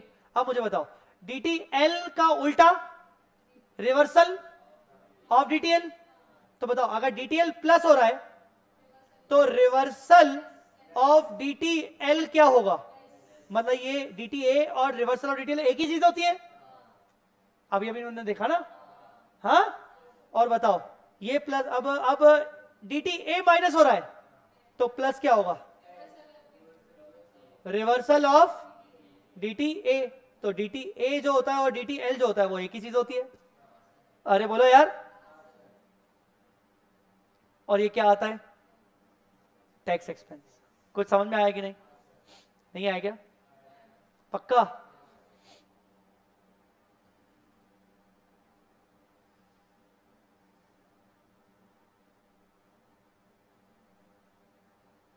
गाइस यहां तक क्लियर हुआ कि नहीं?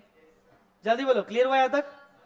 चलो एक काम करते हैं, अभी का सेशन यहीं पर ओवर करते हैं, क्योंकि आज फर्स्ट सेशन है। तो मेरी आदत है कि मैं फर्स्ट सेशन मोस्टली हमेशा थोड़ा सा कम ही लेता हूँ, छोटा लेता हूँ। तो फर्स्ट सेशन है, आज अपन छोटा सेशन ले रहे हैं, ठीक है। आगे से लेकर अपना सेशन लंबा लंबा ही होगा।